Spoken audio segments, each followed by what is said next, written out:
where the sacred meets the secular, offering safe, grounded, practical, and responsible guidance for guides. This is the Psychedelic IQ Podcast. One of the best things about hosting a podcast is that when I have questions about my own practice, I can go out and find really smart people to help me not only answer my questions, but ideally, we're asking the right questions and getting answers that will answer a lot of your questions as well.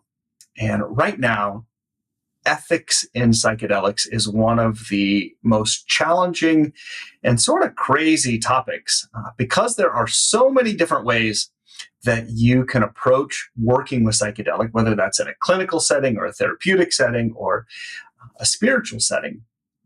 And depending on whether you work in South America or whether you work in North America or maybe we'll say the global North, ethics change dramatically.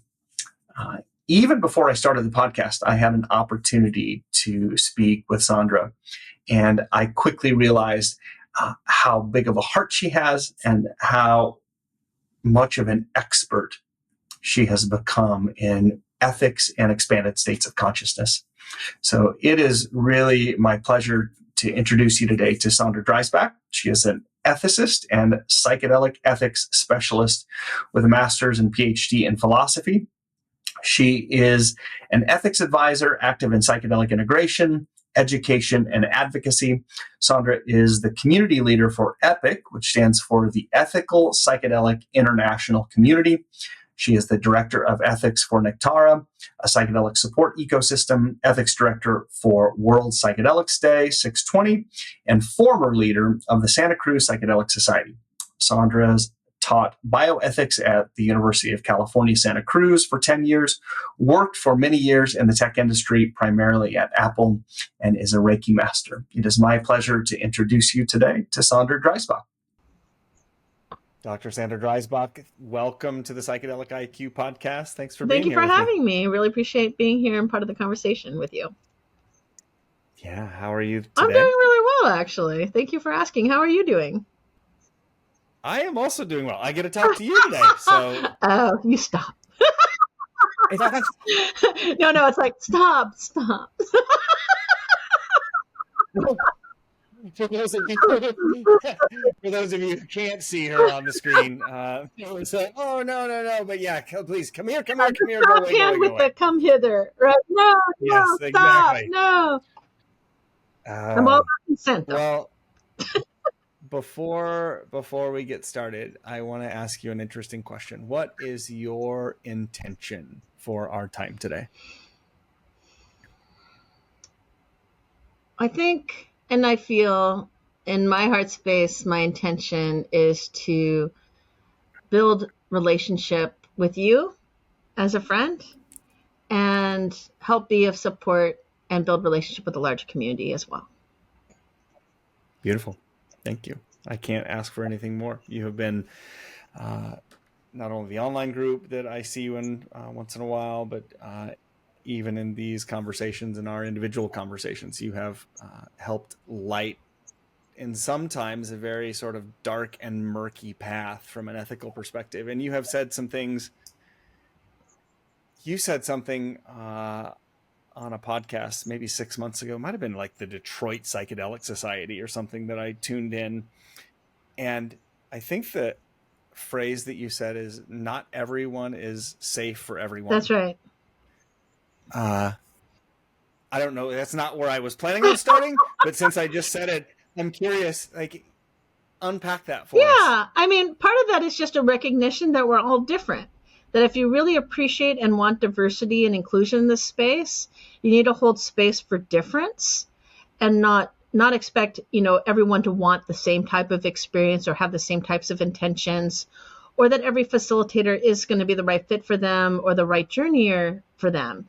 So in sense of being safe for them, if, for instance, you're a person who's had, and here's your trigger warning, who's had an experience of sexual assault, and they were a male-bodied person, maybe you don't feel as safe and supported by a male person. Or maybe that is what you want because you want to work through it in a particular way, right? And so depending upon who the person is, what their experiences are, has nothing to do with how well qualified a person may be, how good they can create relationship, how much training they have. They may still not be the right fit for each other. And so recognizing the fact that if you try and force that, it can actually cause harm, and that you may not be able to create a safe space for that person, at least at that time, maybe at another time, but at least at that time. And I have had, survivors I've supported who have even voiced this interest and preference and given that history of experience and have that not honored and had re-traumatizing and been reharmed through that experience. So this isn't just me saying in terms of philosophically, which I think is also true, but also from real experience. I think if we lean into that a little bit more and don't take it personally if we're not the right fit for someone, and realize that you're actually helping yourself and them create safer experiences. Beautiful. Now that we've gotten that out of the way, tell us about yourself. What are you working on right now? What is exciting you right now in your world? What's exciting me right now? Well, right now I am preparing for the World Psychedelics Day, which is on 6/20. So I'm doing I've been branching out and trying to do, not trying. I've been doing TikToks and trying to, I'm going to still say trying. Oh, you can see where my insecurity shows. Branch out in other ways and have my own growth edges around that. But I've also been working on my website and getting ready to relaunch, as well as relaunching some education content, but also working on touch. I've been having a small collaboration with some facilitators who actually work with touch in this space, trying to create some additional guidelines, kind of similar to what's in psychedelic safety flags that Leah helped to start, and I, among others, collaborated on. So trying to keep on continuing the work of creating these living documents that help create safer practice. We will post these in the show notes, and we might even talk about them a little bit later, but the psychedelic safety flags we'll definitely post. It's a beautiful, amazing living document. Both, I think, works really well for not only facilitators to maybe self-check themselves, but if you're a seeker out there and you're looking to understand what to look for, or maybe what to look out for in your facilitator, it's a really great resource. So we'll touch on that a little later. How'd you get here? What kind of life do you live, and how did you come to this place? That's a really deep question for me. And it depends on what part of me you're asking. Right. I know, right? Whether you're asking in terms of like what was really the series of events, pragmatically speaking, that got me here, what spiritually brought me here, how did I end up in this space, which for me, it's very much a calling. But the time it took me to realize that, this is definitely in a lot of ways the last place I thought I was going to be doing. I certainly wasn't having a trajectory like, yeah, I want to do psychedelic ethics, but I will share, and I do share a few stories. I do have some little video things where I kind of talk about some of this. Like, I've always been committed to service. I've always had a heart for service and community. That was even before I was doing ethics work. Since I was a little girl, like doing Girl Scouts. No joke, everyone. Even have a silver award, for those of you who know what that is. To doing education outreach and advocacy, as well as when I first started helping to support people, it was with people who had HIV and AIDS and who were at the time dying of AIDS, not living with AIDS for the most part. So I'm grateful that we're in a different time and place now, and happy Pride Month. And so that was part of my, each part of my work, I can go back and give you a story of how I came into that relationship. But a lot of it now, a lot of, the work we do when we kind of unfolding and doing shadow work and reflecting on our experiences and on ourselves and our identity, part of that integration is looking back and looking at the pieces. But the immediate story is, I was teaching at UC Santa Cruz, teaching bioethics, applied ethics at university. I taught there for over a decade. And I had a student who I had a year prior, and they texted me, out of the blue. I hadn't been communicating with them, and they said, "Hey, can I meet with you? I think you could help me." I'm like, "Okay, sure." I thought it was like a letter of recommendation, way more typical. and again, another trigger warning for you all. It turns out, like, they came to see me right before my class started, and they were in full journey state. I immediately recognized that that's what was going on. I started asking them what they had taken. They apparently had volunteered for an experiment that an anthropology student on campus that was looking for human guinea pigs for. They had come back from a trip to South America and like create some sort of concoction. So like I still don't know what she had taken. And she was looping in her experience about, I have to find him, we have to find him, we have to stop him, we have to find him, we have to stop him, And, I can cut ahead. I had my TAs take care of the class that day. I stayed with her by her side. We brought a friend there to help sit. I did all the things I'm quote unquote supposed to do as a professor in that responsibility. I called the on-site therapist. I called the police department because she did want to locate the person, which was in alliance with her. When they ask her the 5150 questions in the United States, that's like, are you a danger to yourself or others? Would you, she's like, no, I would never hurt anyone, right? I'm like, okay, that's not a really great question for someone in a psychedelic state. You may not get an authentic answer. I don't mean to laugh at that, but it's just like, for me, it was like part of the whole experience was waking up to the fact of how ill prepared, even at UC Santa Cruz, where we're really familiar with psychedelics and psychedelic experiences. And I don't think they did a bad job given the context of our society. But the long story short is, after the police did the intake with her, it turns out she was actually assaulted sexually. And that really woke me up on multiple levels. I mean, I was very grateful to have been there to be of support for her. And we were able to identify the person who had given her the substances. I don't know what the outcome of that was due to confidentiality, but that was the catalyst for me that really kind of slapped me in the face. And like, here I am teaching ethics, already psychedelic friendly and a consumer, and it had sat for friends. Like I started working with psychedelics in my teens, kind of inadvertently ended up sitting for my boyfriend at 15. That's a different story. And it was pure recreational in my mind at that time. Like I wasn't thinking about it from a ceremonial or therapeutic perspective, but it was that experience with her and feeling like ethically convicted, really, that here I was, someone who was in the exact position to be able to do something, and I wasn't. Granted, I did show up in that sense in that moment, and I want to give myself, some grace for that. But at the same time, that's what really kind of called me to action and really activated me. Beautiful. And also a little scary, because not only was it happening then, but it's still happening now, and it's happening probably more now than we even know, which is the reason why I wanted to have this conversation with you.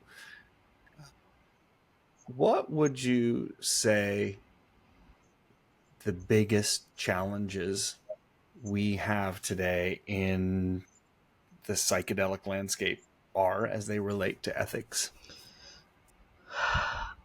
Well, usually the first thing I mention around this, and this is shifting a lot, is literally the taboo and the inability to even have the conversation with people publicly.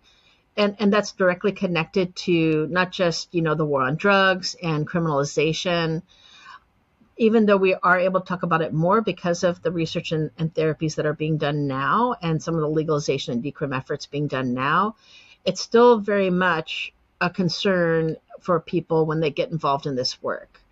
Like I remember when I first started thinking about this, like I'm a single mom with 2 kids, half time, and I'm like, am I going to lose my job? Am I going to lose my kids? Because I'm doing, even though I'd be doing ethics, like, but it's still having to do with psychedelics. And then I immediately had the thought, I'm like, wait a second, I'm literally a person of privilege. I'm at UC Santa Cruz, and in a city, this was before we were decrimmed, in a city that literally is known for its psychedelics and plant medicine work and for being trippy and all that sort of good stuff. I mean, and I'm like, if I can't talk about it, then who can? And even though that was several years ago, I still feel like that energy is there.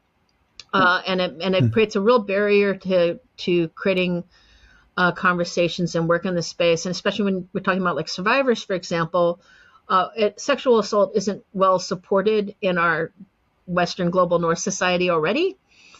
And that's the least I could say about it. And then you add on something that has mixed legal status depending upon where the experience occurred, and the barriers and the lack of support that is often out there, and finding resources for people when they've had those experiences, let alone the trauma itself making a barrier to it. All those things provide a barrier to creating safer spaces for all of us. I just pulled it up on if you are somebody who is listening to the podcast and you have experienced, you have been the victim of something like that, shinesupport.org is one of the primary groups that I know pop up in the ethics space and the support space. Are there others before we move in off of that specific topic? Is there anything else that you would want to mention? Well, you can still use the mainstream resources that are available for sexual assault and survivors, right, that are out there. So worth mentioning that any resource that's there for domestic violence, sexual assault, you can reach out to suicide hotline. But if you want to talk to people who actually understand specifically psychedelic survivors and the unique considerations that are in there, Shine is definitely what I would recommend. And it's a peer support circle and support. And they're really good at and they have therapists that actually also help support, not just peer to peer. So that might be the inability to have public conversations and some of the issues that go along with that might be this umbrella issue in the ethics world.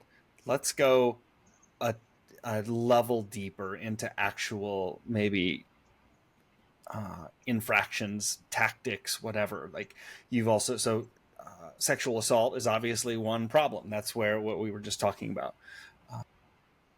What else should people be concerned about? As a facilitator, what are the things that I need to practice even greater care than I would think to? Yourself. Okay, tell me more. And this isn't just like a shout out to like self-care and shadow work, but I think a lot of the challenges that happen in this space happen because we're not listening to our own guidance.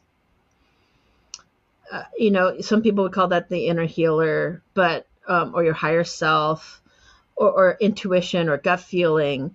But listening to yourself and what you need and what feels safe, what doesn't feel safe, where your comfort zone is, where it isn't, and being really attuned to yourself and your where you're at. What kind of state are you in? Are you well resourced in this moment? Like you may be, and I'm resourcing in a larger sense. So like thinking about, do you think about your power dynamics? What is your power personality style? What is, what things are your triggers? What is the challenges you've had in the past? Where is your scope of practice and where isn't it?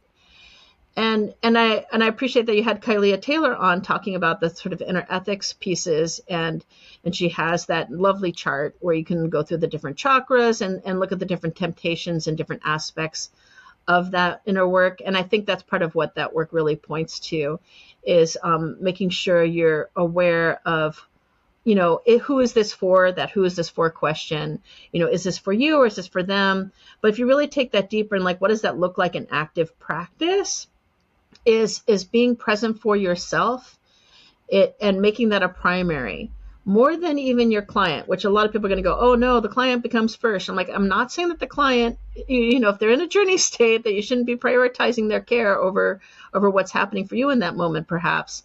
But unless you're really attuned to what your needs are, and I've met way more facilitators that are self-sacrificing and overgivers, and I definitely have fallen into that category, that you're way more likely to overgive and under-resource yourself than the client is going to do it to you. I heard power personality style triggers, your challenges being self-resourced, your scope of practice. Like those are 5 or 6 things that as a facilitator, if you're listening to this podcast and you hear those words and you're saying to you like, oh, I don't know any of those things. I think that it's probably a good opportunity to maybe pause. And I know that you have some courses that we'll also list in the show notes, but there are opportunities for you to start doing some deeper work with yourself that are probably going to unfold some very interesting things in your personal practice. Yeah, because let's be honest. We all have blind spots, right? Like we need to get really honest with ourselves and more compassionate towards ourselves, and expect imperfection. Like literally expect that you're imperfect. Okay, if you expect that you're imperfect and you expect that you have blind spots, then what do you do to reduce the risk of harm coming from those areas? Right? Knowing that you're imperfect and knowing that you have blind spots. All the things that you're usually hearing, like being in community, being well-resourced and supported, are all efforts to, have other people who look at your practice. And you talk about I think a lot of facilitators are pretty good about having like a peer support circle where they can talk about cases, or they can show up from time to time, or people who know them, but they may not have as much of an eye on, for instance, their accountability, which is ironic, right? Because isn't the peer circle what gives you accountability? I'm like, no, not necessarily, right? Because you can show up there and show up every month and not talk about the real thing that's bugging you. So you can be showing up in a place that's designed for accountability, but not necessarily be bringing in the content that would make you That's accountable. Right. Yeah. And that, I think it comes back to what you were talking about before, like really knowing yourself. And when, in 12-step work, there's a saying, we're only as sick as our secrets. And I know from all of my work, not just in this field, but just work in general, that if I'm afraid to tell somebody something, my sponsor, my coach, my therapist, if I have some reservation about telling somebody something, there's probably something going on there that needs to be addressed. Yeah, I think that's a really good point. And this is the thing. It's like you kind of start learning the sort of skills. It's a separate set of skills than I would even say facilitation skills are. It's sort of interoception skills, as we might say. Being a person on the spectrum, that's a term that I've gained in that process of self-awareness, and sort of what questions do you ask yourself as a part of, quote unquote, doing that work. What, for example, in terms of accountability, other than that question about secrets, is there any sort of secret I don't feel comfortable talking to someone about? That's a great question you can ask yourself. You can write that on your list. Do you know what your core values are? Would be something I would ask someone. And it doesn't mean you have to have a dissertation ready. You should at least have 1, 2, 3 values that you can point to that help to steer your compass, that are part of your discernment tools. The similar with the trigger sort of aspect. It's like, what are your patterns? What are your experiences? Like, I know I've had challenging experiences with my mother, for instance. And so I know I have a pattern of, sometimes I won't trust women. I've gotten through a lot of that, but I know that still part of me is there. And on the flip side, sometimes I'll automatically trust men when I shouldn't trust them. So it cuts both ways, and that's so. I know how I show up. Like, how do you show up when you're tired, hungry, and stressed? What do you do? You should know the answer to that. I know how I show up. What am I likely to do? How am I sort of likely to behave? Some people call that like that ego aspect of the self, or the injured self, or however you want to think of it. But that sort of, don't just have that awareness of self. Use it as a way to help create conscious discernment tools to assess where your resourcing's at. Right? Like, okay, I know that that even if I don't think I'm upset when I've had a challenging conversation with my ex-partner, I know to take some extra time, and that it may not be the right time for me to support a survivor, because some stuff may surprise me that I may not be conscious about yet. So giving myself that processing time just by default. And how important is it to be able to have worked through all of this stuff prior to that, like, conversation and opportunity? Like, what I just heard there was, you have some consciousness between when a challenging conversation comes up with a partner, you know that there's got to be a little buffer built in before you have a conversation with a survivor. That's if I'm putting myself in that situation, I'm probably not going to do a very good job making that decision on the fly. That's probably something that I have had to figure out ahead of time, which requires me to do this work before the shit hits the fan. Well, I mean, I want to answer that in two different ways. One is just like going back to that imperfection and compassion towards yourself and your blind spots. Look, you're never going to cover it all. You're always going to find new insights, new depths of understanding, new spiritual insights, however you want to consider that. I mean, like with my ex-partner, for example, I've known him for 25 years, and I had another deeper level of insights 2 weeks ago. That was just like, once I saw it, like, okay, I can't unsee that. But yet I've been consciously working on it for more than a decade. I mean, consciously working on it, right? So, because it's one of the sources for my internal work, right? Because it's one of the places I get triggered. I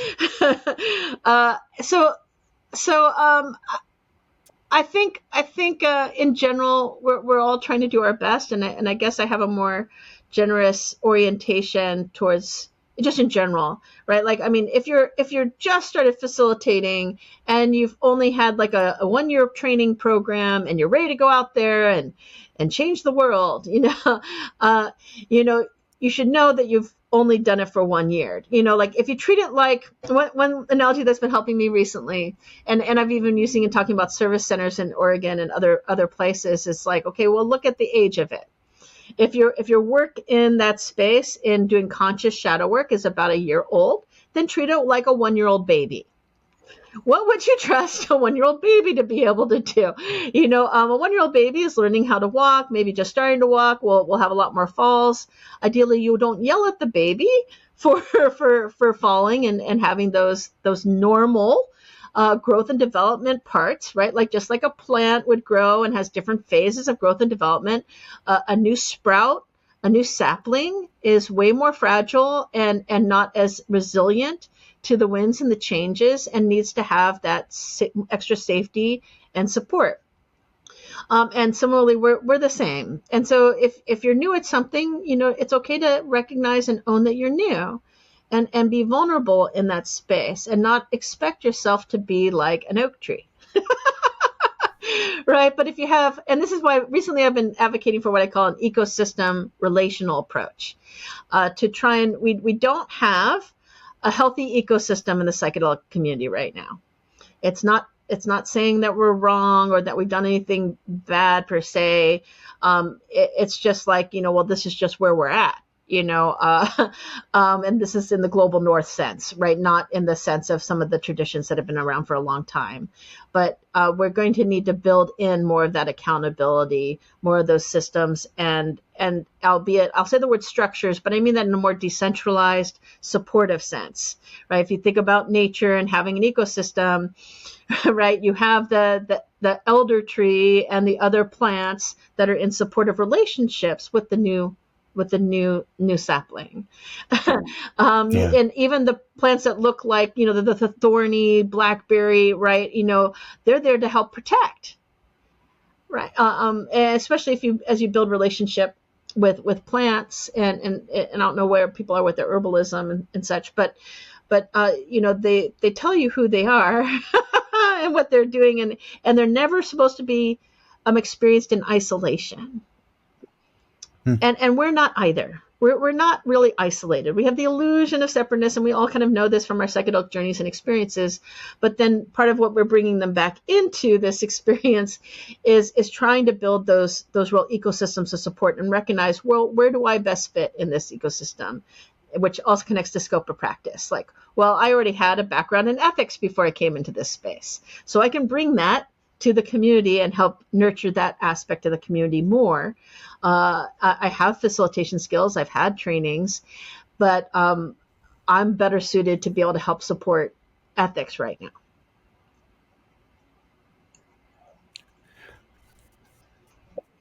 What do you think the minimum ethical requirements are for folks getting into this space? You mentioned like a 1-year training, and people are coming out of the 1-year training.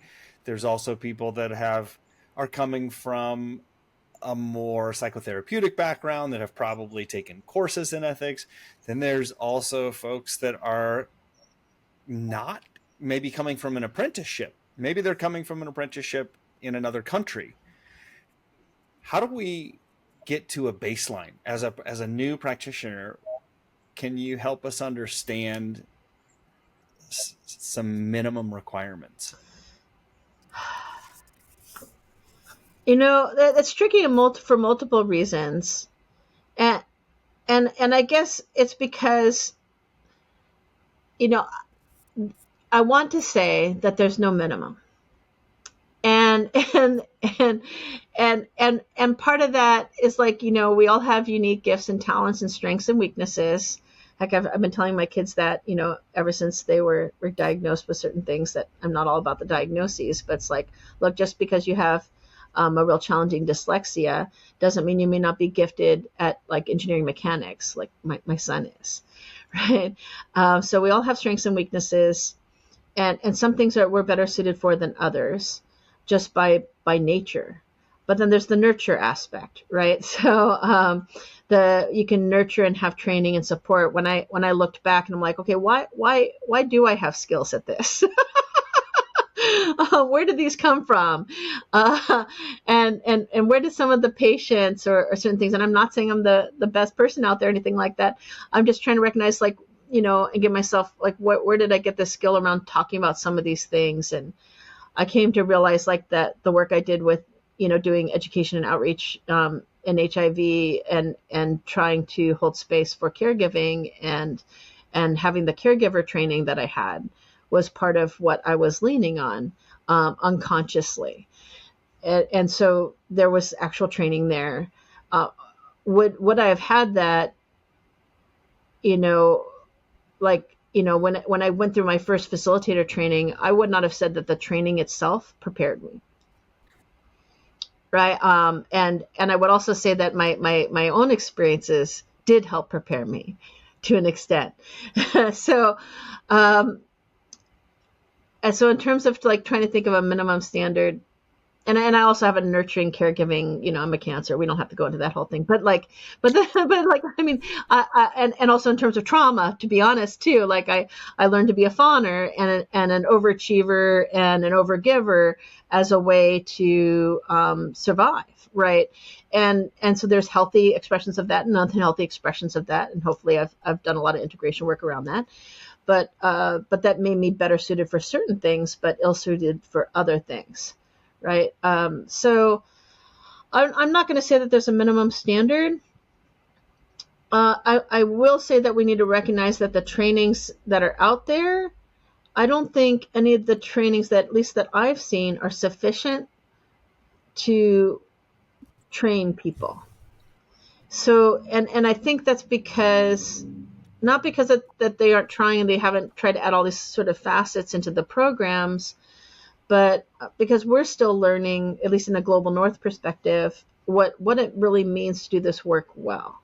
And we're bringing in a lot of, we were talking about decolonization earlier. We're bringing a lot of our Western concepts into that, and I've done that too, and we can't help it in a lot of ways. And so there's a lot of unpacking that we're still doing, and also the spiritual aspects, which for me are really important. A lot of like the energy work and energy training I've been in, I realized prepared me significantly. And a lot of the spiritual experiences I've had and intuitive skills and intuitive development I've done, which I would not have said would have been part of us. Like if you had asked me before I got involved in this space, like I wouldn't have said that would have been, I didn't think this is where my spiritual path was leading me, and this is just all to say that, I think the only way to really know, even though we need sort of like a baseline, we need to have some foundational skills we're going to have agreement on that people have. But I think we need to orient ourselves to seeing them as having, basic skills. And I think we're still trying to figure out what are the basic skills and understand you may have to fill in the gaps for yourself and not expect any training program to cover all the basics for you. And be sure to be connected to that inner guidance and intuitive guidance, and have that working community with peer groups, with also a larger community where you're getting feedback and you're open and receptive to that feedback, so you're always learning, always growing, and building out. I firmly believe that you should practice at the level that you're comfortable and that you feel well supported in. Like for instance, I haven't worked with 5-MeO DMT. Right. So I shouldn't be supporting 5-MeO DMT journeys, right? And it's not saying that I probably couldn't, right? And I have a lot of knowledge about it, book knowledge, have other skills that are transferable. But I think I would feel more safer and more supported doing that if I had someone who was already experienced working with it. So it's like, well, I feel really confident with like psilocybin, for example, because that's where most of my experience is. And so like, you can understand, like, so just because you have practice in one area doesn't mean you have practice in another, and being open to that growth edge. I'm always learning, always taking new trainings, always open and receptive to new ideas, and noticing my weaknesses. And I realize it's a very long answer to what was a very short question, but but that's kind of what I would say. I think we do need to recognize some sort of basics. Like one thing I think that's really missing from a lot of trainings is standard first aid. Like first aid CPR training, is that really big of a stretch to ask people to do? I realize that's not in traditional lineages to have that necessarily, not that they don't have their own aspect and ways of doing first aid. But from a Western lens, from a global North lens, I think that training is something we can actually add value to that practice for. Having those skills to help save lives, I think is a no-brainer. And it doesn't take that much time, and they're really accessible trainings that everyone I feel should do. So that would be one thing I would point out that everyone should probably do, that you're probably not being required to do in your facilitator training. I think the key point that I got out of all of that is it was a beautiful answer, because I think it's a complicated question. I think all of the ethics conversations that I've ever been involved with are complicated. There is no one right answer. We don't get a switch. We don't get 100% on any of this stuff, because it's all like one of my coaches used to tell me, the magic happens in the messy middle. And that's for my process. I don't want anyone to have an experience of an unethical facilitator having to do their work in the messy middle in that case. But I will tell you that there has been significant growth in my world in the messy middle. But I think the thing that I really want people to hear out of that is you don't ever get 100% on ethics, whether you're coming out of a training course, whether you're coming out of an indigenous lineage. there's never 100%. We always continue to deepen our work, because as our work deepens, we continue to unfold stuff that are hidden to us. And when those little things pop up, we're like, oh, I wonder how this has been affecting my client work, or I wonder how this has been affecting my work with my partner. So that's really what I took away from that, is that we're never done. Yeah, and I think this gets back to that imperfection piece, right? Like when I for Ethical Psychedelic International Community, for EPIC, when we called ethical in the title, there was a part of me that's like, okay, should we really call it ethical, right? Is that saying something really strong that we're the ethical ones? We know it. But immediately I realized that was the perfectionist side, right? That we have this association with ethical meaning perfect, and that's not what ethical is. It's more of a conscious commitment to ethical practice and leaning into uncomfortable situations, being open and receptive to feedback, being willing to be accountable, and being humble in our work, and coming at it with the right conscious intention, heart space for me. So that to me is the 100%. I just wrote down an intention to have ethics be a part of your practice. And I'm curious, when we say we're not going to be perfect, which I agree with, what's the difference between a mistake and an ethical violation? There may not be.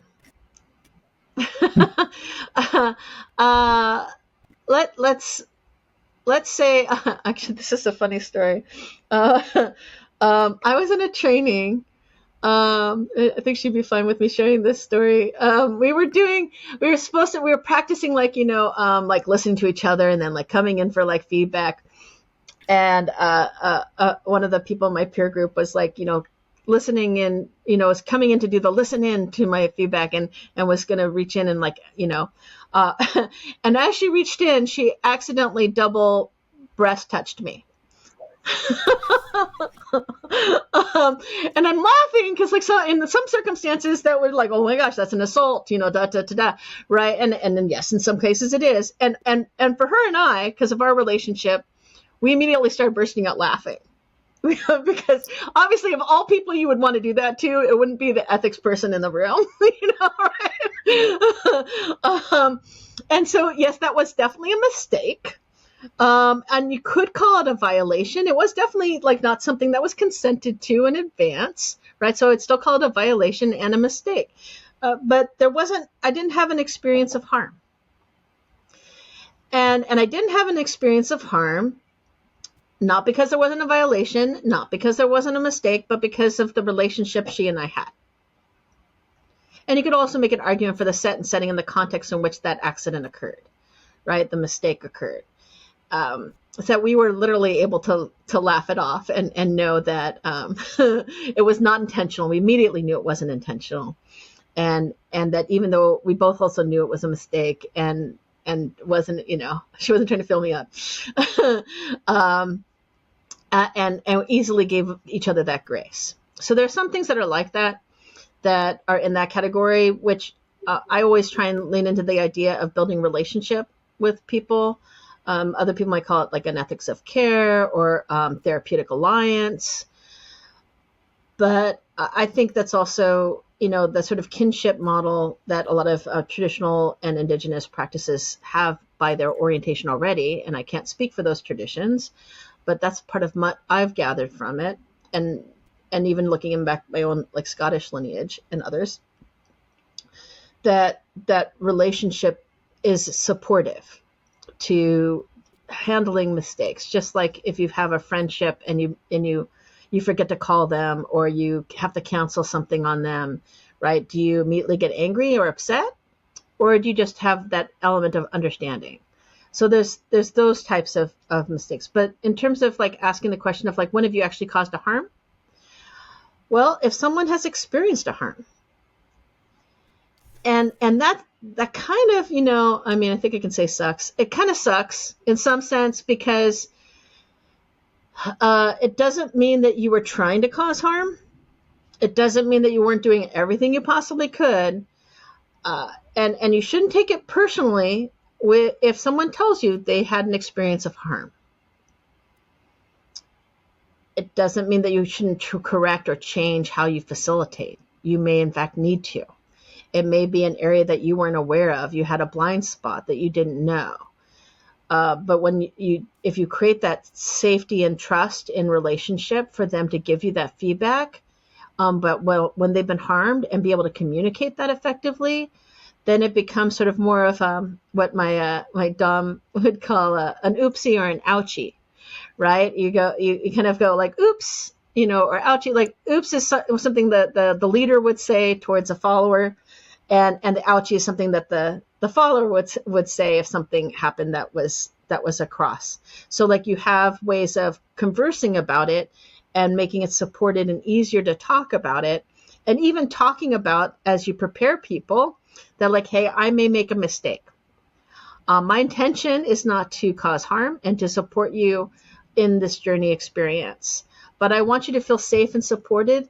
Should you ever feel I've made an error where you feel you have an experience of harm, and I want you to feel safe in doing that. So here's how you give me feedback, right? You can give me feedback, personally, one-on-one. If you don't feel comfortable with that, you can use a form. Here's the form. If you don't feel comfortable using a form or feedback, you can talk to this person who's my accountability partner or to my organization, and you provide people the means to do that. And you invite the feedback, you invite the accountability in. And at this moment, I should invite the accountability and feedback from myself. I am open to feedback. I am open to accountability. I have a partnership with Erica, who's at Shine Collective, to give accountability to each other. So she's someone independent from me, but I have a supportive relationship for you can report to. Obviously, people at Epic, but I'm in closer relationship with them. And I'm also open for people to talk to me directly. And I'm actually going to create a feedback form, but I haven't created it yet. So this is what I mean. So when you have the errors are going to happen. And if you realize that that's going to happen, and you realize you're going to make those mistakes are going to happen, and that's normal, then it's easier to take the hit, as it were, of having feedback that may make you uncomfortable and things that may need a growth edge, and preparing yourself and the person for those moments, knowing that it's going to come up, not that you're trying to make it happen. There's so much that's if that's not already in a documented worksheet or training, everything in that answer that you just stated seems like such a powerful method of building a deeper relationship, opening the space and the avenues to report harm, understanding that even when it's unintentional, even when we're unaware, we can still cause harm. And then having already set up the plan and the practice with my client that says, if something does happen, even if I'm unaware, even if you're not comfortable talking to me, here are different ways for you to approach that. Because if we as practitioners really care about healing, the last thing that we want to do, I think Christina Hunter and I talk about, leave no residue.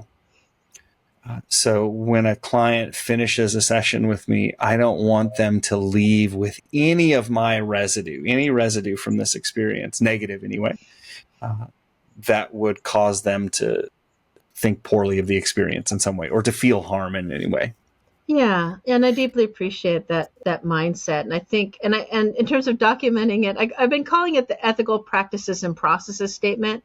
I've been encouraging people to have something, and I'm actually working on it for myself right now. So in all transparency, so I end up having to make it explicit and verbal. But that's better than not having anything. But a way to like have some sort of statement on there. Sometimes people will say like, this is what my practice is about, but then they won't also say, here's how to hold me accountable to them. Or here's what I do in terms of, I do a peer circle, or here's what I do for learning. Here's who are my mentors. Here's my, some of my other trainings that I've experienced, right? There's more of this sort of resume approach, I would say, towards accountability than actual accountability. Like, oh, I did this training and I worked with this person. I studied with this lineage for X years, right? Which is different than saying you're accountable and here's who to contact and here's how to give me feedback and inviting that in. So yeah, that's what I call it. I don't think I've written it. I knew that I couldn't remember what the name of the document was. I have seen it on a couple of people's websites that you have worked with or that have worked with you. And I went to your website looking for your ethical practices and processes thing. I figured it would probably be all prominent somewhere, but I appreciate it. We're going to give both of ourselves a little grace here. And in my defense, I've been working on the web redesign and trying to figure out, like, what do I think needs to be in here for transparency? Because I am trying to model it. So I've decided I'm going to actually do a video talking about it, and I'm going to create a form. And I've been doing, like, other little videos, like you can even see, like, the story behind, like, the branding and me having conversation with the designer. And I have someone who I have, like, as an assistant, for instance, and she's going to do a video, and she's in Jamaica. And she helps to keep me accountable too, by the way. You can report me to her. She'll give me what she calls a Buddha knock. It's a Jamaican term. That's a different story. For the record, if it's sandradreisbach.com, yes. We'll post it in the show notes, and the website is beautiful. Thank you. And thank you also to Rimbo. I will. Rimbo Designs. Rimbo worked on it with me in relationship.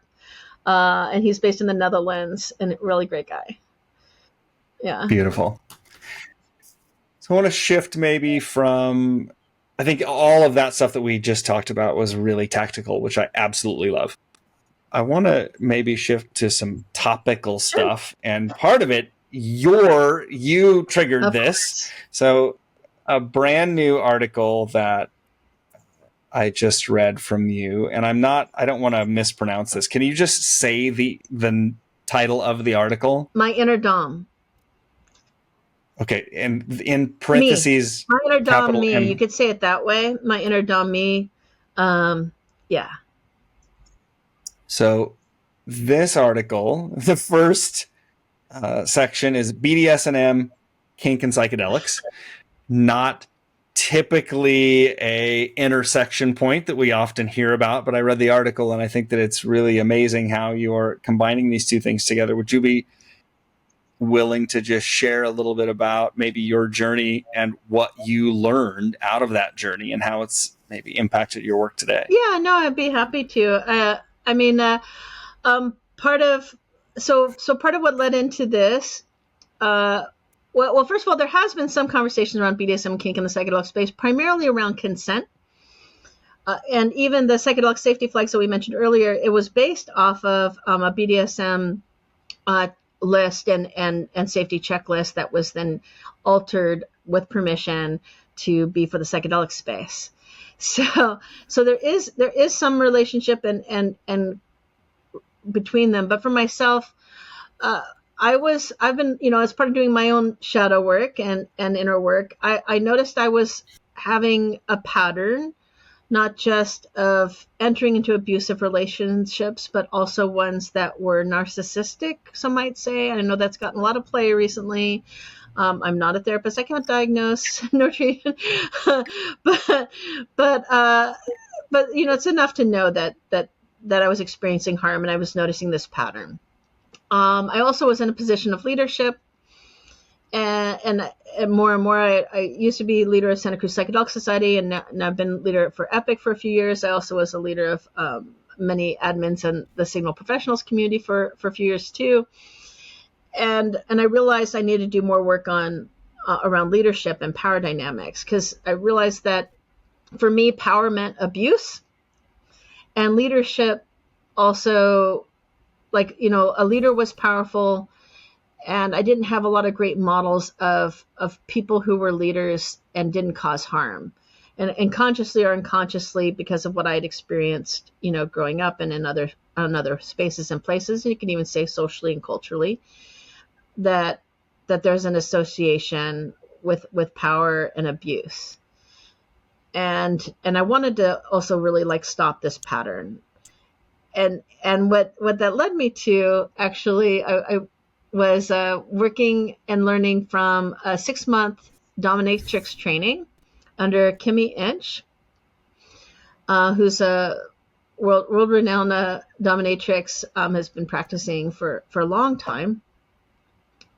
And through that training, she talks about it as being leaders and followers, which is why I was using those terms earlier.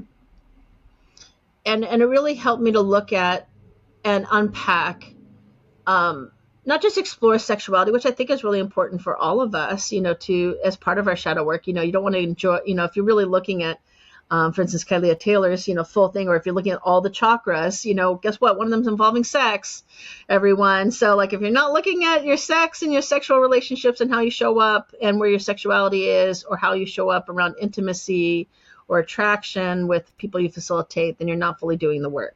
So this also helped me to look at my shadow work around sex. I also know some of the people who I had relationships with were interested in more BDSM kink, and I also was recognizing my own kinkiness more.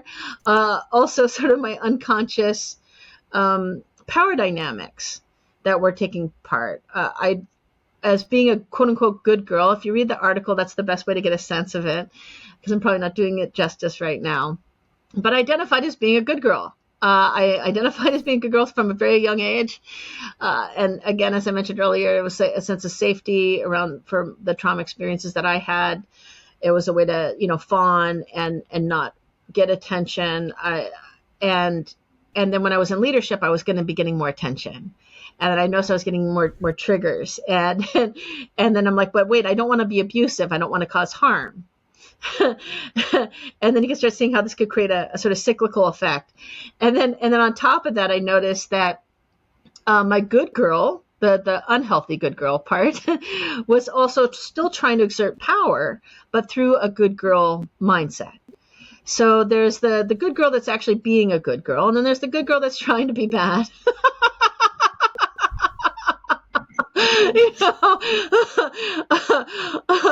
I mean, like the sort of being manipulative, being deceitful, and I'm not saying that these were primary parts that were showing up in my work altogether, but I would notice that was the temptation that I was still using and working with power, but I wasn't.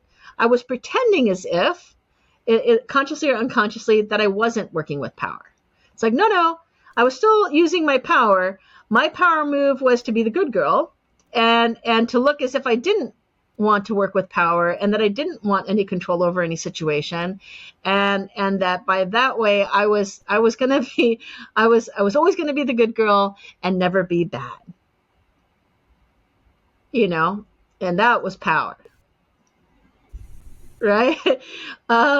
And at the end of the article, you can see that I realized that through the journey, and it was so beautiful, so many different things. Like I had so many mindset shifts. It's really hard to convey.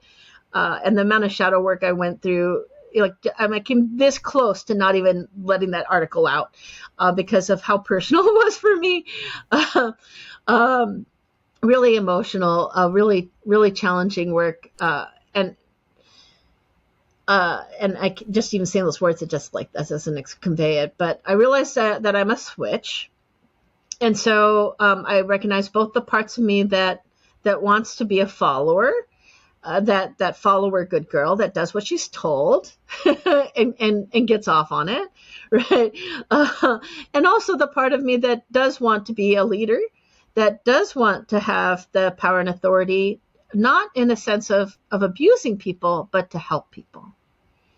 That I can actually not run away from my power. I can actually own my power and use it for good with people in relationship and deep listening and following. One of the things I mentioned in the article is that I really realized that being a good leader was also being a really good follower.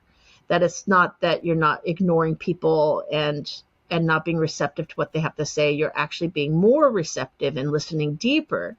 And so really all good facilitations are really good leadership.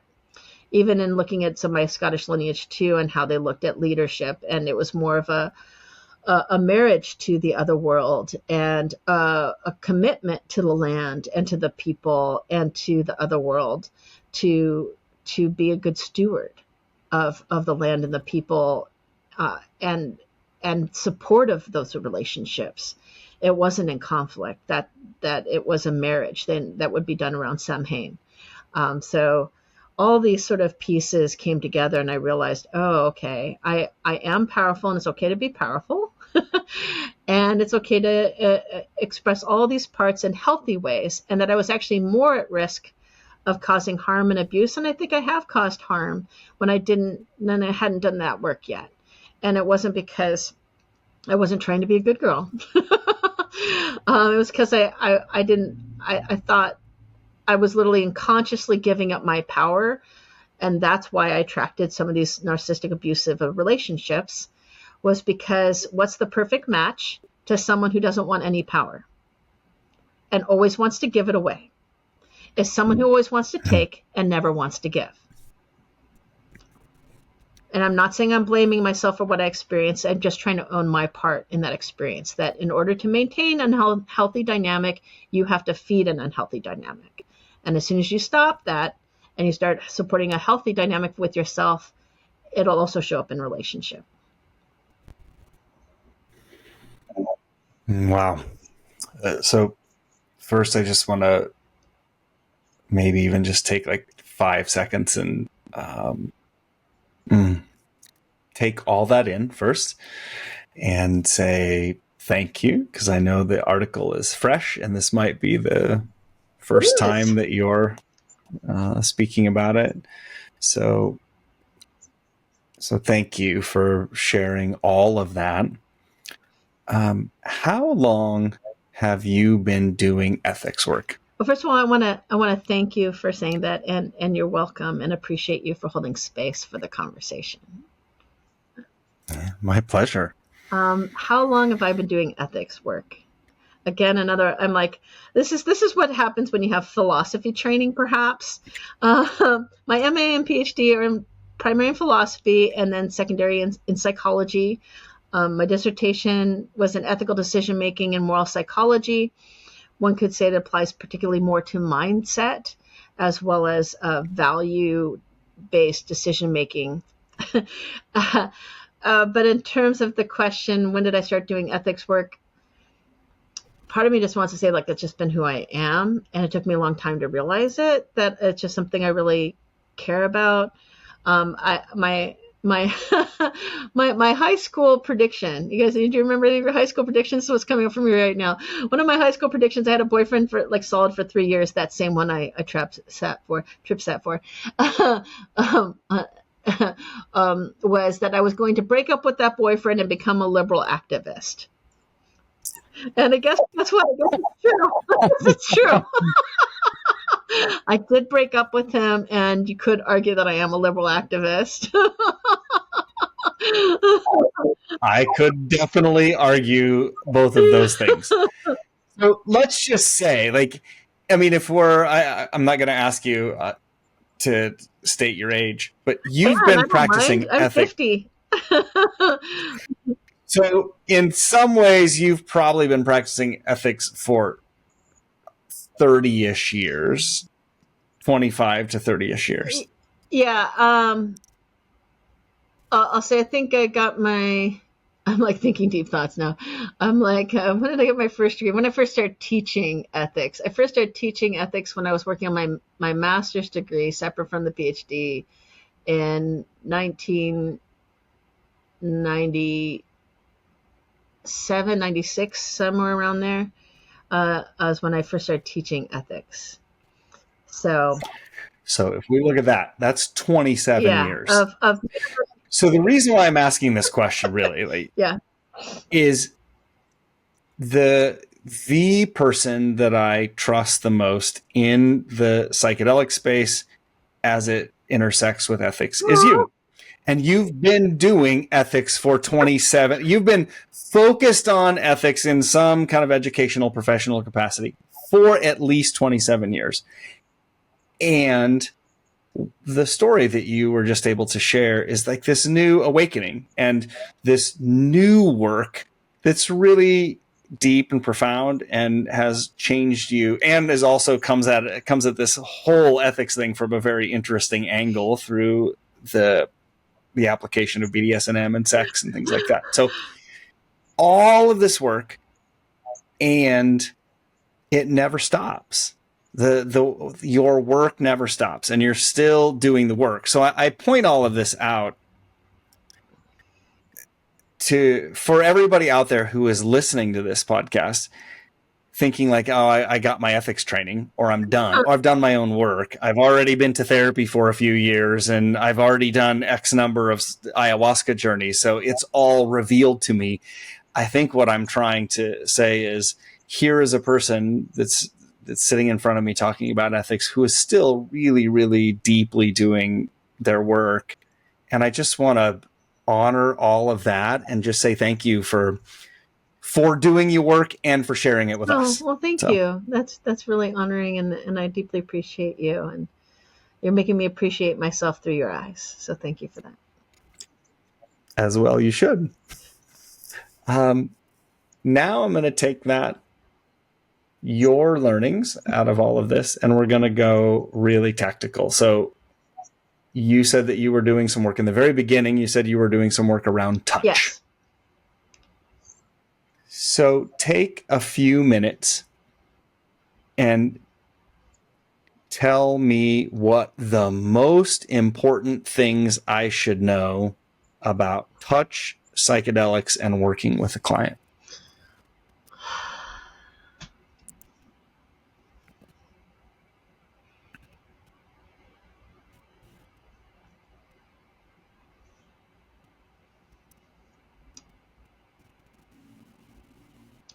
Well, there's two things that came up when you asked, and the first one was informed consent. But I'm going to complicate that for people, because people think they know what consent is, and a lot of people don't. So that's going to be actually my next question. Maybe let's do this. The other thing that came up for me when you said that was respect. And that's, I mean, like, we use so many terms all the time, but we don't really know what we really mean by them. Like, if you go to my site, you will see that I'm about love and compassion. I make no apologies about being about that 4-letter word. Maybe I should also be adding peace and nonviolence in there now, but because that's been coming up more and more. And recognizing, especially when it comes to touch, you know, it's not. You don't have to touch someone physically to cause them and touch them with harm. Maybe that would be the first thing and the primary thing I would tell people. Because people think if I don't touch them, then I'm not going to cause them harm.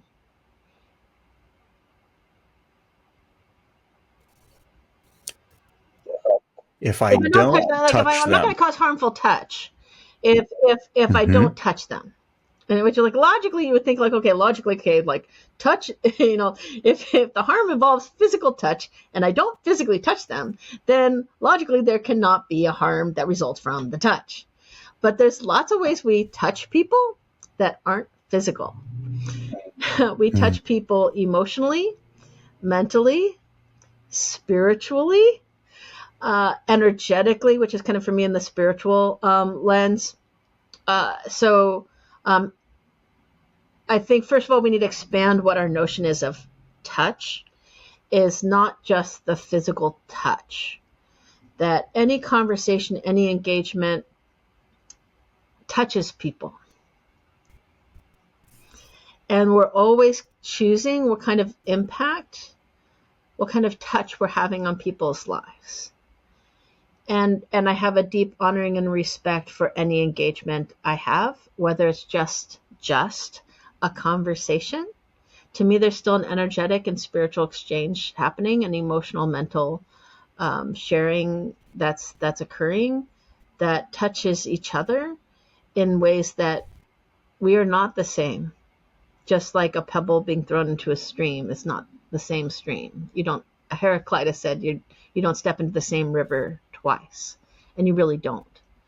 And each interaction, I think I think maybe this gets back into some primary aspects of how I think about ethics, is understanding, your thoughts create reality. Your every interaction has an impact, and a deep honoring and respect to the fact that everything you do has an impact on yourself and other people's lives. And sometimes what we're consciously attending to isn't the most important thing to pay attention to. And that's what creates the blind spots. If you think of your attention as a flashlight or a sunlight, or if you think, I'm thinking about the hermit card. Now all my spiritual stuff's starting to come in. I'm getting stuff. So I do try and keep that under wraps unless we're having an explicitly spiritual conversation. But in the hermit card, you see him holding in the traditional Rider-Waite Tarot, you see him holding a lantern in the light, and it lights the way to the star, to inner truth, inner guidance, into greater wisdom of themselves and spirituality and insights and alignment, depending upon what you interpret these things to be. And we're always carrying that light. And what we're focusing our attention towards is what our light is being cast on.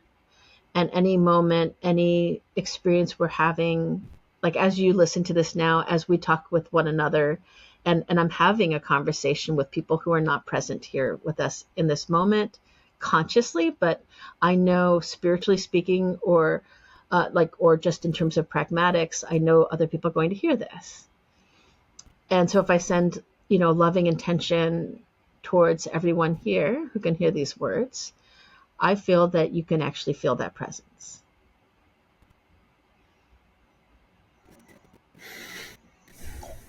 So be even more conscious of touch than probably anybody, including myself, was imagining when I asked the question. Well, I mean, and I guess this gets back to ideas like, people say like, I want to change the world. I want to make a difference in the world. I'm like, look, you're already making a difference. The question is, what kind of difference are you making? Yeah. There's a meme floating around. Everybody, we talk about the butterfly wings that can, create a tsunami across the world. Yeah. And like, those butterfly wings can create good, and those butterfly wings can create harm. So what kind of flaps do we want our butterfly wings to create? Because the smallest little flap could really change somebody's life. And we can often consciously choose whether or not we want to reduce or increase suffering. I agree. So now I'm going to ask you, what are the most important elements of consent? Well, in a primary Western approach to the question, which I've been trained in, is that it's not just about whether someone says yes. For instance, the basis of that, a lot of people know this concept of non-maleficence, do no harm, from the Hippocratic Oath. And that is, in ethics, the strongest approbation that you should have. Like, you have a stronger obligation to not cause harm to your clients than you have to be of benefit. So if you're worried about whether or not you're not going to have a positive journey experience or integrate or whatever, that's not what you should focus your attention on. Make sure you're doing what you can to create a safe and supportive container to reduce the risk and remove harm. And so that non-maleficence piece, like, well, how do you do no harm? And what is the motivation for beneficence, to do good imperfectly, whatever, or justice, which is another of the four principles of bioethics, central principles of bioethics, and not that we all agree in general, but there's some sense of consensus. It's informed consent, like respecting autonomy is usually how it's phrased. So and that's respecting the ability for people to make their own decisions. that they have the capacity, especially if we're dealing with adults, that they have the ability to make those decisions for themselves. And we need to respect that ability to do that. And for me, I think all the rest follows, that then you should be doing no harm, and you should be, be beneficent, and you should work towards justice, equity, and inclusion. So for the autonomy piece, what is it that helps you to be able to make your own decisions? This question that we brought in earlier about what's basics you need for facilitation, and this element of respect and stuff like that, and doing that inner work. A lot of that is respecting your own capacity. And capacity is really essential to being able to make good decisions. If you're tired, stressed, right? Like, it doesn't mean you don't make decisions or can't make decisions. It means that you have a diminished capacity to make your best or most optimal decision. So when you're going to go in a stressful situation, it's best to make sure you've eaten, you're well rested, you have less, so you've reduced stress where reasonable, so that your capacity is higher, so you make better decisions. So for informed consent, one of the first things you need to consider is, what is your client's or the journeyer's capacity? What kind of state are they coming to you in? What kind of, you could talk about it as a full tank, or whatever analogy you need. Gosh, there was one in the neurodiverse space that someone gave me recently. I already forgot what it was. Probably someone will remind me eventually, or myself. But the idea is just like, okay, a lot of people are coming to people with in a state of distress, of duress, of stress. Even if they're well fed and they're adults and good at, like, let's say they're working at a full-time job at earning, good income, or whatever you may say, that seem to have a successful family life. There's something that brought you to you. And there's way more people, at least in my experience, and that are experiencing PTSD or CPTSD, maybe have clinical depression, maybe dealing with some mental health condition, maybe dealing with a substance dependency issue, or other stressors like financial, relationship, that is helping to encourage them, let's say, calling them to doing this work.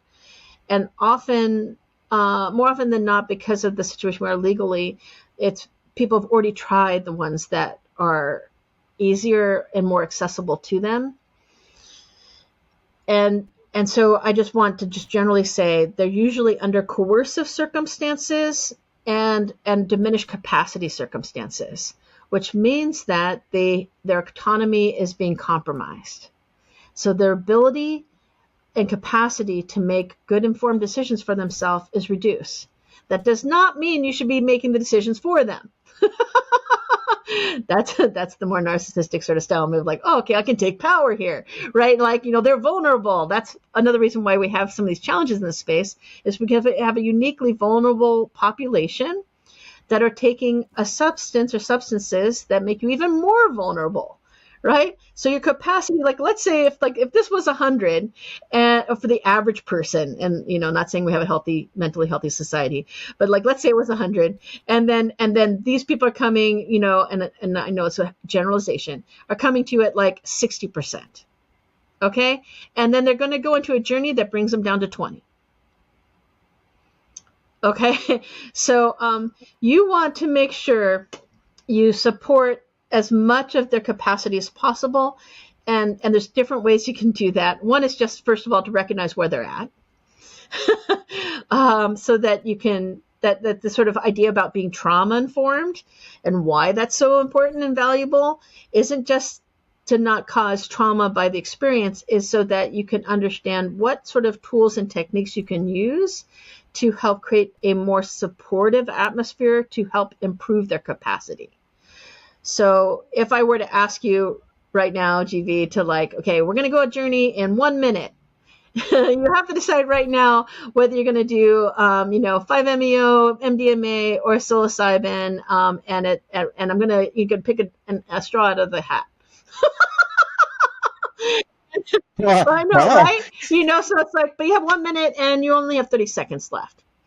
Now we're not doing that for real, but you can imagine by reducing the time, even if you could make an excellent decision about that and are very well informed and are an excellent facilitator, even for yourself, without anyone else being present. And ideally, I feel like everyone should be supported.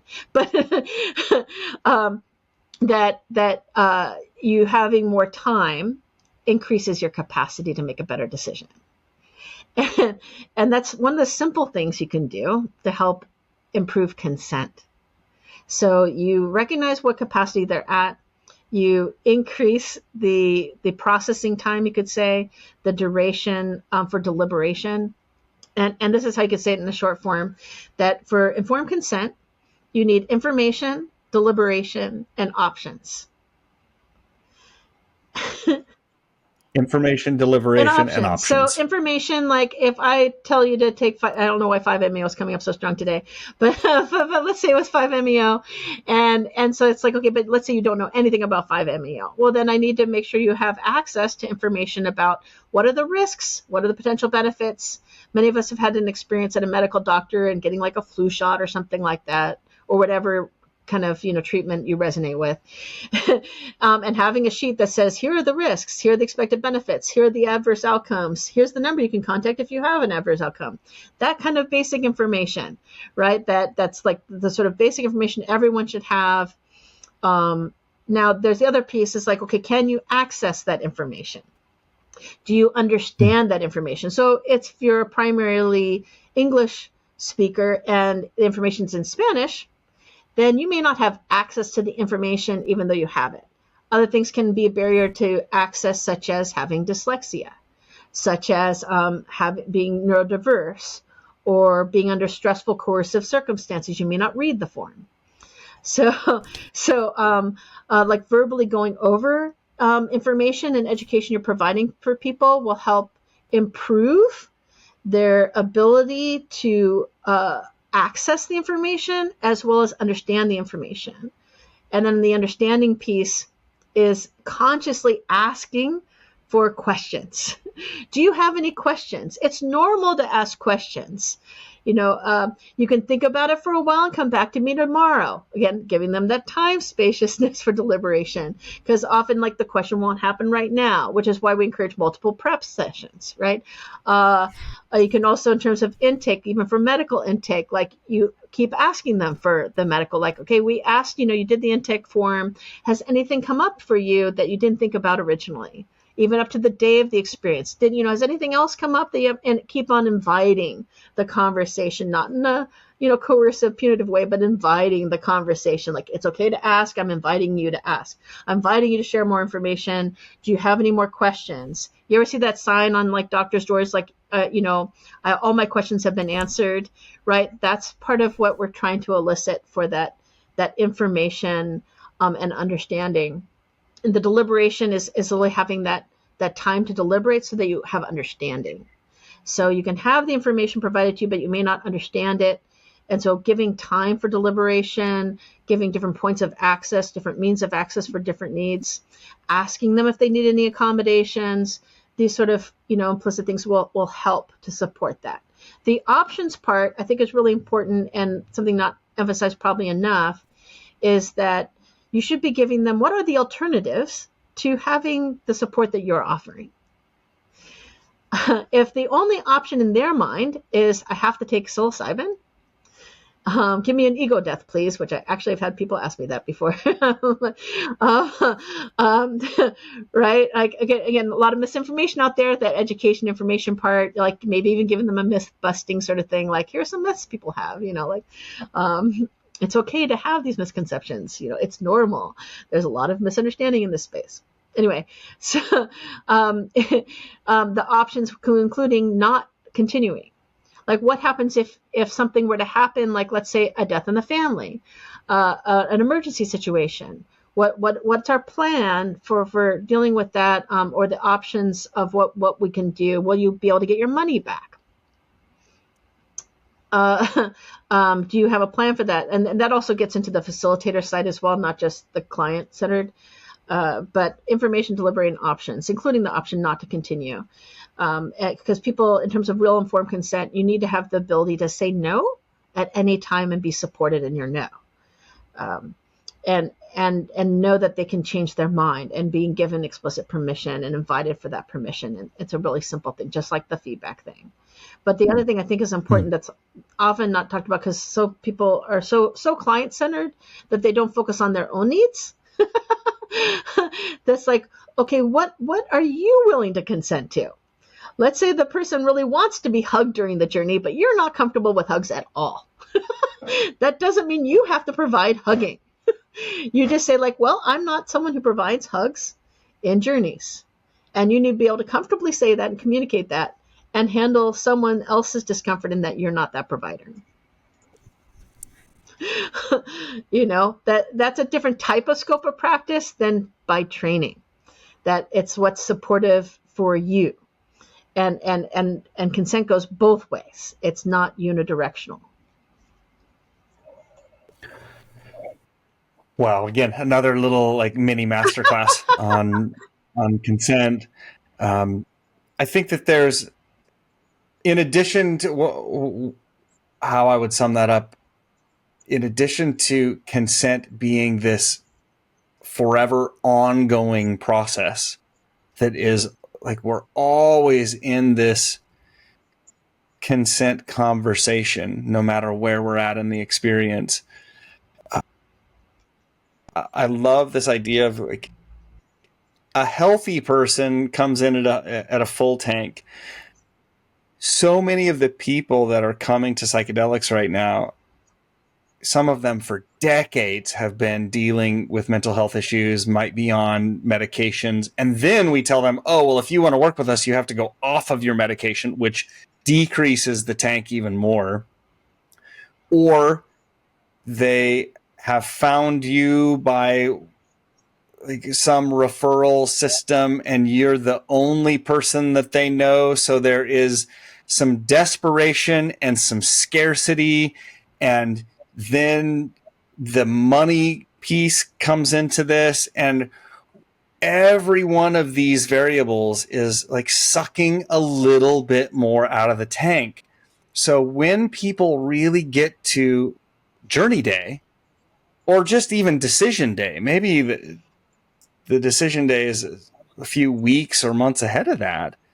But once they get to our door, we really have to appreciate that they're not getting there on a full tank. And we have to be responsible, which is really my next question, is going to be on power and power dynamics. We have to be the responsible party when it comes to making sure that consent is still built into the process and that we're not abusing our power.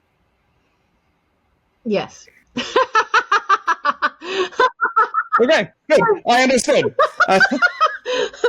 Well, and one thing I mentioned in that article you were making reference to earlier is that it's one of the things that's important for us to recognize is that power dynamics are always happening, and that we need to consciously engage in them and not unconsciously, and talk about them, right? And recognize where we are in that relationship. So in terms of ourselves, right? If you notice you have a style of, like for me, like I'll either flip from one side or the other.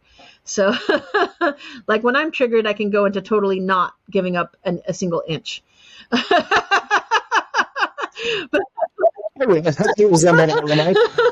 it can be like the stone, and ice, and like, really cool, and like really decisive. I mean, it can be in a supportive way, but it's like, okay, what things do I put in place before I put in that barrier, right? It kind of gets into this idea about boundaries. Boundaries for me are based on values, and because like, how do you know where to set them unless you have a value that supports them? And so if your boundary is, let's say, treating people with respect, treating lineages with respect, treating the plants with respect, and whatever that means for you. Like for me, something about informed consent that isn't always talked about is I feel like you need to ask consent from the plants and fungi.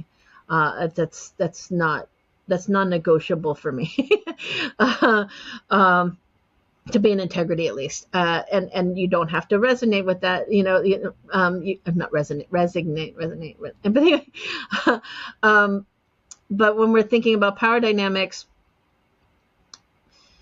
is that we need to have that conscious relationship with our own power in such a way that it allows us to be powerful, allows the other person to be powerful. And noticing, like, what's my style with this particular person? What is this person's style with me?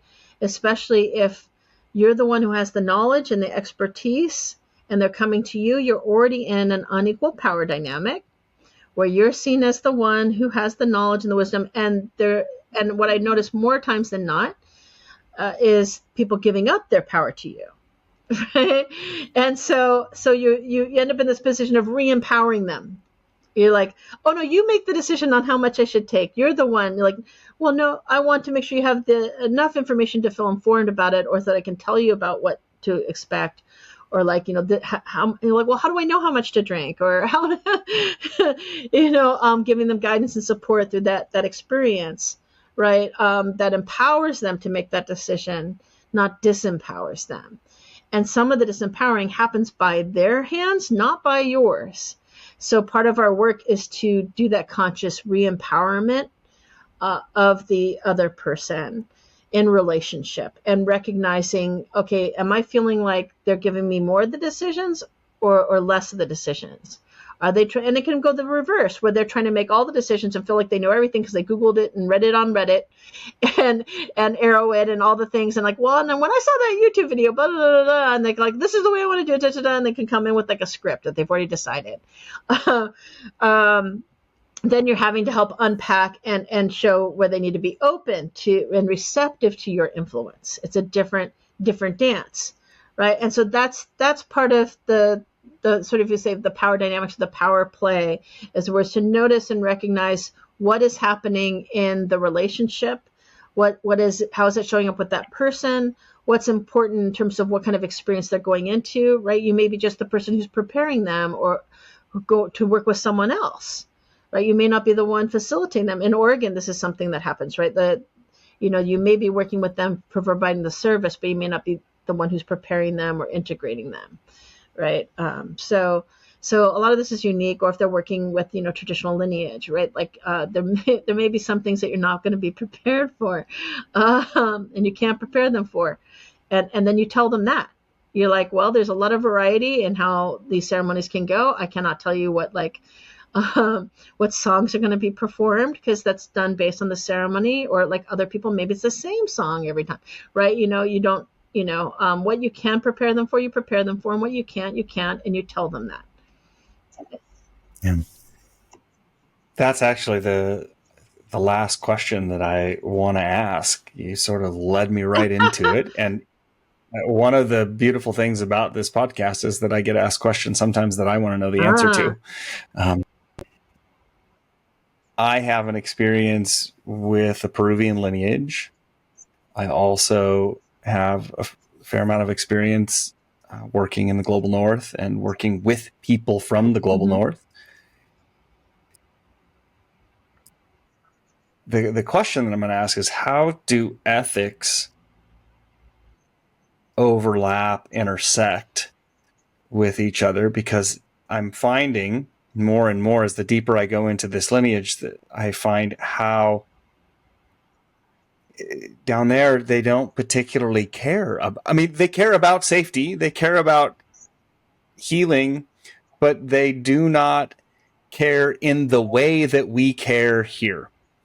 A really specific example, I took folks down to Peru last year, and here the individual was used to working in a place with more space, and there's like a quiet room, so they could really kind of remove themselves from the actual ceremony and the music, and they could be alone and quiet.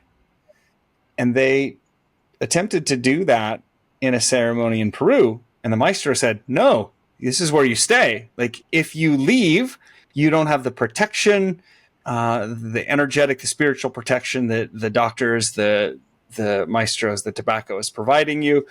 And there was an element of touch to encourage the individual to stay in the ceremony space, which then triggered the individual who said, you can't do this, you can't touch me, this is not right. And it was, nobody was doing, I don't think anybody was doing anything wrong, but it was a clash of expectations that turned into what felt like harm on the part of the individual, and on the part of the maestro, they said, well, we're just doing what we do. I also hear just recently in a chat, we were talking about directive versus non-directive, and how in Oregon, for instance, practitioners can't be directive. And I've heard a lot about facilitators playing music that appears to be directive, encourages a journeyer to go into a specific state. And that's sort of looked at in a negative way in some circles. But yet in South America, the Icaros are all directive. They are absolutely encouraging a participant to go into having a specific experience. So all of that said, I'm just curious how, in your mind, these ethics intersect, and how do we approach it with curiosity? Well, curiosity is one of them for sure. Well, I mean, it may be part of this is because of my more Western training. Like one thing that philosophy orients you to is always being open to different perspectives. I think that's one of the gifts that I wasn't expecting from that work. And ethically too, that sometimes the way I explain it is that I can give you a good argument for anything. I can give you a good ethical argument for any position. Truly. And that, by the way, is from the element of the mind, from reason. So if you come in with that mindset, first of all, recognizing that you can always give a reason why someone did something wrong, and you can always give a reason for why someone did something right.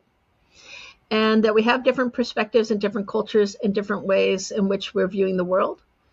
And things can be, quote unquote, wrong from and not safe from one perspective, from like if I in terms of, like, for example, the scenario you were mentioning, and if I was like interpreting part of what happened there, both were right.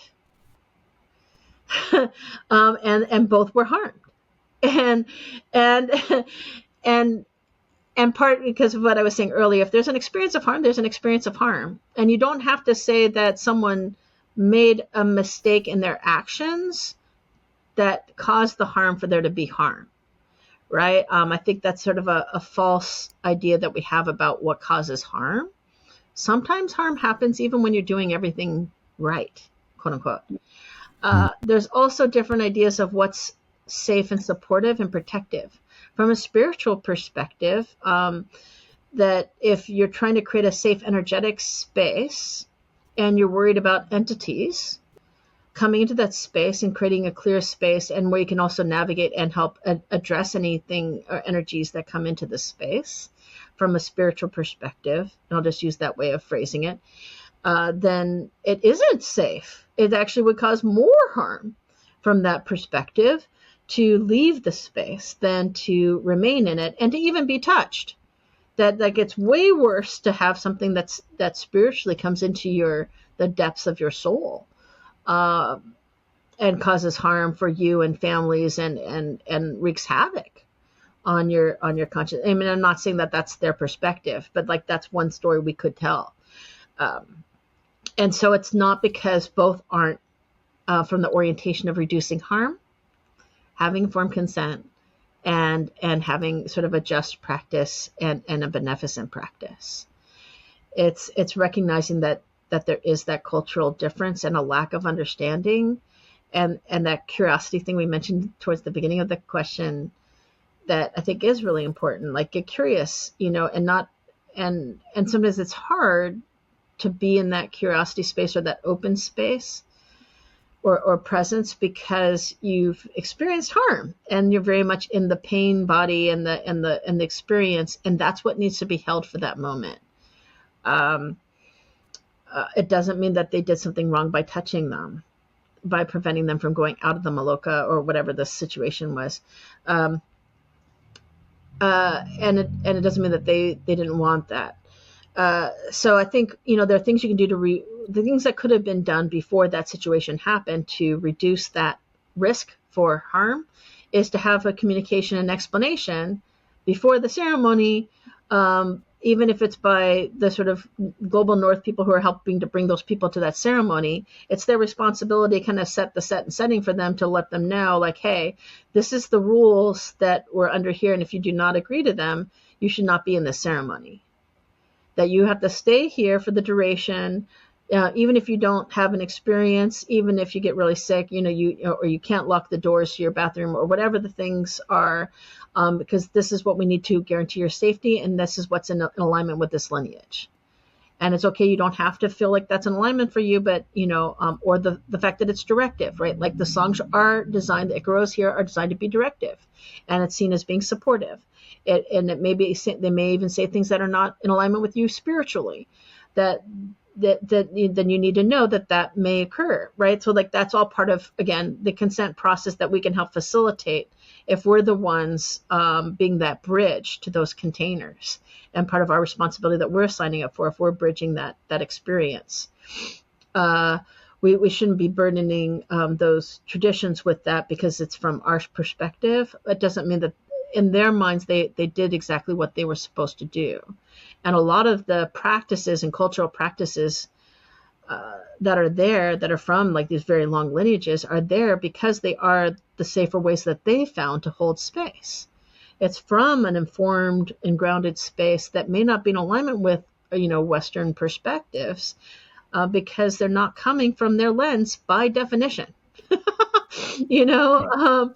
I've been in ceremony and received healings where like I am being touched, where like they're calling to my plant parents and apus and they're literally like calling them on different parts of my body, and I didn't know that was going to happen in advance, but it also didn't bother me, even though I knew that wasn't part of what we would do in a Western setting, right? And other people that could be so disruptive and so disturbing, right? That might, turn them off to the whole entire experience, right? But if you could just like, giving people a heads up, hey, this is what the practice involves, right? And that's kind of our part, and not to expect that from different containers. The other piece that you're bringing up about directive versus non-directive, for me personally, I feel all experiences are directive. Say more. It's from this orientation that you could call it a radical responsibility. It could be partly about where I believe spiritually, and you don't have to believe in that. But like if I believe that my thoughts and my beliefs and my energy affect other people all the time, that some of it is conscious. Like if like earlier when I was talking about like sending love and that's gratitude and that intention, that's very intentional. But there's a lot of things that are being communicated that are unconscious. You could say that our higher selves or energies are exchanging and communicating to one another, that we're pulling off from and working with. And that's, or if you think about shadow aspects or other parts of ourselves, that part, like, well, who's this for? Where's that need? Like, okay, am I doing this because I want to be seen as a good girl? Like since we talked about that earlier, like, okay, if I'm a good girl, then I do this, and then I talk about this, and I wear this mask, and I smile, and and I'm always polite and kind.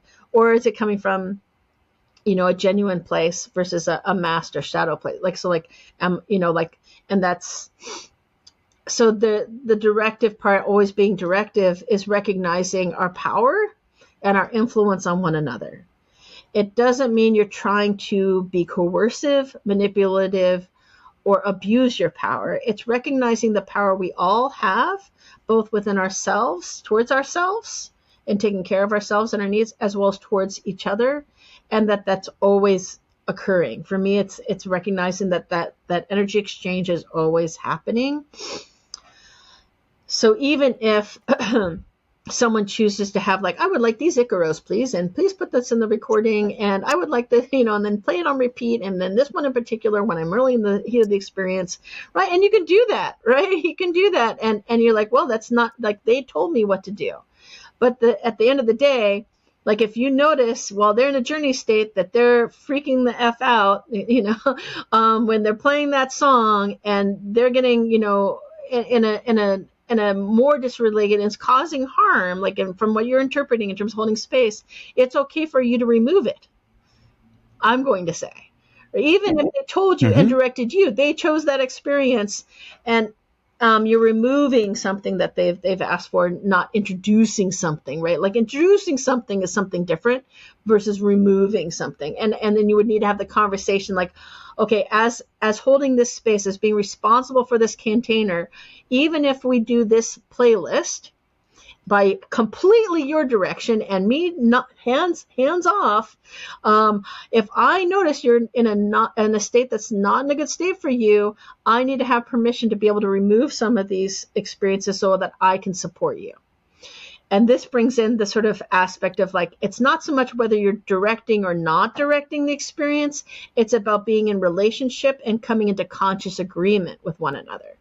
That's the work that's not being done when people are being too directive or not being directive. And what the harm they're really trying to avoid is removing someone's autonomy and ability to make their own decisions and causing coercion or eliciting a particular type of experience. Right? If you know that the curandero is going to be doing a whole set of Icaros and you choose to have a directive experience, there's nothing wrong with their directive experience for you. Which gets back to the very beginning we were talking about. What can be a harm for you may not be a harm for someone else. You may not be the right facilitator for them. Right? And I love that we've kind of come back full circle as we come towards the end. Right. It's a beautiful thing, but this is just it, like, I think it's so just important to be honest about, like, it's okay to have whatever style of facilitation you have, just have the conversation, make it a conscious and agreement, you don't have to take a person. It's like, look, if you want to be able to sing, I mean, like, I've been learning Scottish Gaelic. If you want to be able to sing a Scottish Gaelic song, because that's what you want to be part of your practice now, and that's what resonates for you, you're allowed to just do that in your practice. You just need to tell them that that's what's going to be involved in your practice. Now, granted, if you're in Oregon and that's what the rules you've agreed to, then guess what? You've agreed a part of your practice to be non-directive in the way that law states you to be non-directive, and that's different. Yeah. I get it, 100%. Yay! So we're gonna go into a little speed round here. Speed round, let's go. It's like speed dating. Yeah. First question. Okay, let's go. Why do you do this work? I love it, and it brings me joy.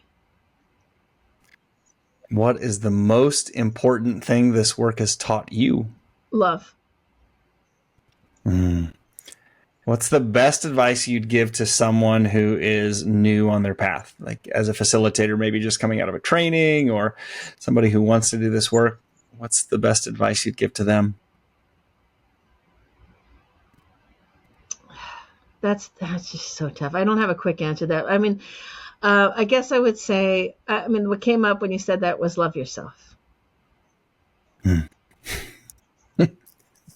The thing that I always insert here is don't fuck your clients. Well, I mean, not to go into that whole thing, but, like, I mean, I would generally say, it's funny. Erica says this from Shine. She's like, there's all these people in the world, and they're saying there's so many that you can actually have, sexual relationships with, and it's just a small little group. This is Erica, right? Like, and I'm paraphrasing clearly, that you just can't have sex with.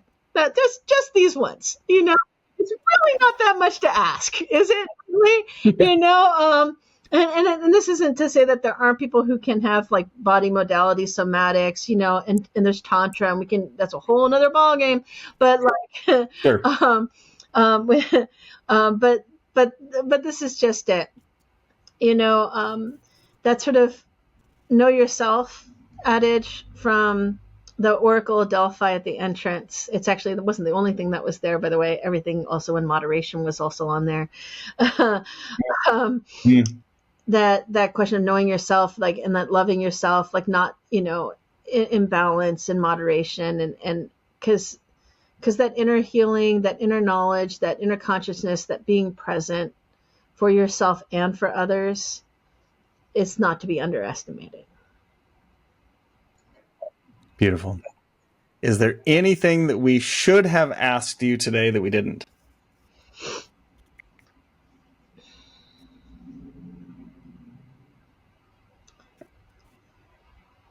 It's interesting. What's coming up when you say that is,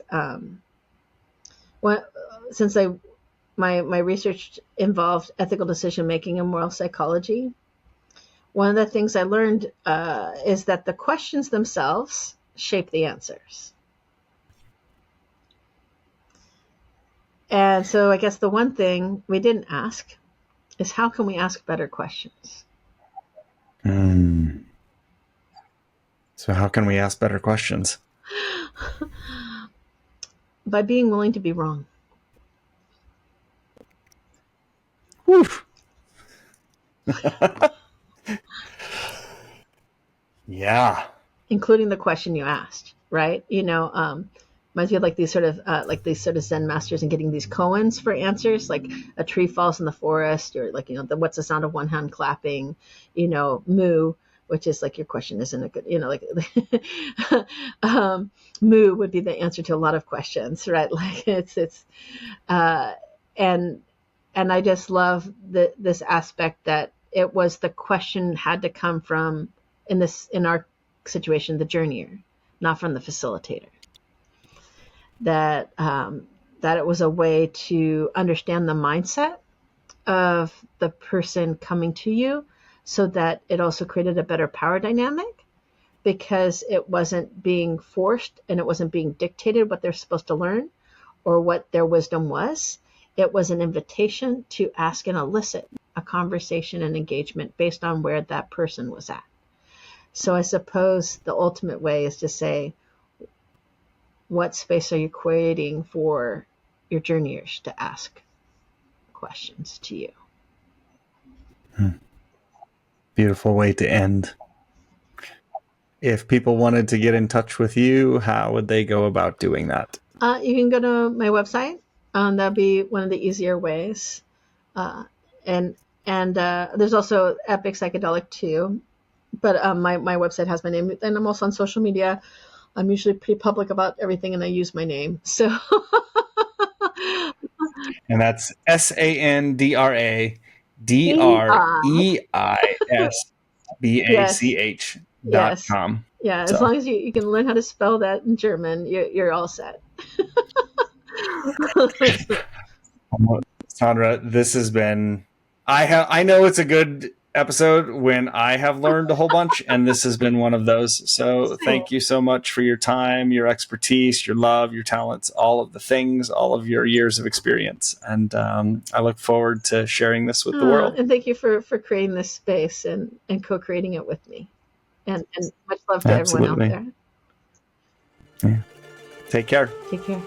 Thanks for listening to the Psychedelic IQ podcast. If you resonated with this episode and are ready to go deeper into your personal work and practice, visit psychedelic.iq.com for more in-depth articles, books, training opportunities, and professionally organized psychedelic experiences hosted in both North and South America. And as always, you're perfect and you're right on time, and the path is wiser than the traveler.